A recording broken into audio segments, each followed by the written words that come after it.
Bismillahirrahmanirrahim. Iyaka na'budu wa iyaka nasta'in. Mr. President, Honorable Secretary General, Excellencies, ladies and gentlemen. They are saying that all this is happening because of Pakistan. One of their defense ministers said there are 500 terrorists lined up to go inside the border. Why would Pakistan send 500 terrorists when there are 900,000 troops there? What impact are they going to make? And what will they do when the moment there are some terrorist attacks? We will give another chance them to increase the cruelty on the people of Kashmir. And our government, don't we know that when will there a terrorist attack, the cruelty on the Kashmir will be further increased. And then we will give the Indian government an excuse that look, Pakistan is a terrorist country.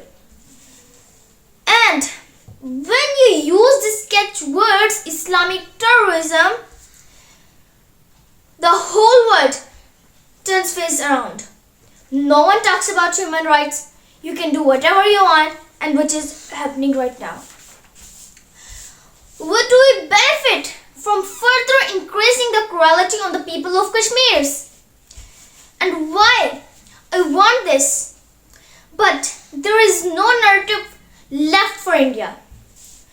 When they lift the curfew, whatever happened, Pakistan will be blamed. And there is another danger of another Pulwama. There's a danger of another Pulwama, and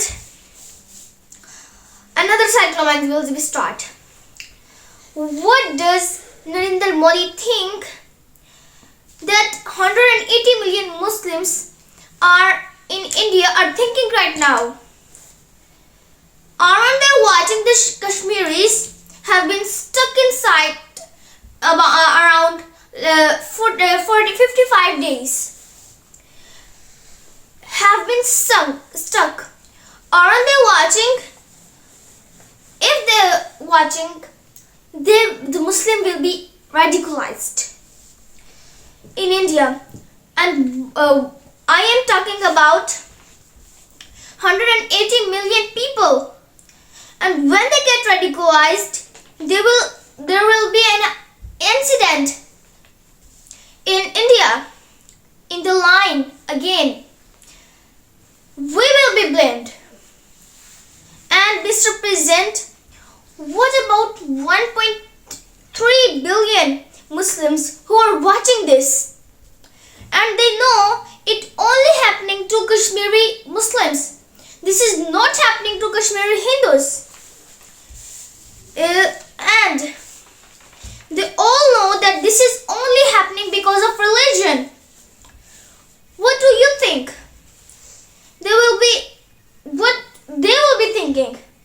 What do you think the Jewish community will think? If they forget 8 million, only 8,000 Jewish citizens, Jews stuck like that. What do you think? What the Europeans would think? What do I think? I mean, any human community, if their members are stuck like that, what did they think? Will they think? Are we children of blessed God? Is it not going to cause us pain? And then, I'll tell you what will happen. People in the 1.3 billion Muslim, someone would pick up arms. I know we might be with friends. The good decent guy didn't get justice. He picks up a gun and seeking justice. There was a made a New York famous film called Death Wish. The guy get mugged by his family and his wife got killed or something. And he picks up a gun. He goes around killing around the muggers. And the whole cinema cheers upon. So, what do you think that the Muslims are thinking right now? If there is a bloodbath, there will be Muslims are radicalized. Not because of Islam, because what they'll see, that there is no justice when it comes to Muslims. They were Rohingya Muslims. Myanmar, who were God knows, was almost 8 million people out as recluses. What was the response of the world community? So what do you think that one point, three types of Muslims, I picture myself that I'm in Kashmir. I have been locked upon 55 days. I heard that Muslims rapes. There are the Indian armies are going into homes. And would they want to live like that? Would they want to live like the humiliation? I will pick up a gun and then you are forcing people into radicalization. When people lose the hope to live, what are they going to live it for? This is what, if you can do this to human beings, you are radicalizing peoples. And so, Mr. President, I want to repeat here, this is one of the most critical times. There will be a reaction on this. Pakistan will be blamed, and I am warning you. Two nuclear armed countries came face to face like we in February, and before we head in that direction, the United Nations has its responsibility. This is why the United Nations came into being. In 1945, you were supposed to stop this happening. And I feel that we were back into 1939. Munich, Czechoslovakia has been taken. And what is the world community is going to stand for? Is it going to stand for a peace for 1.2 million people's market, or it is going to stand for the justice and humanity? If this goes wrong, you hope for the best, but we prepared for the worst.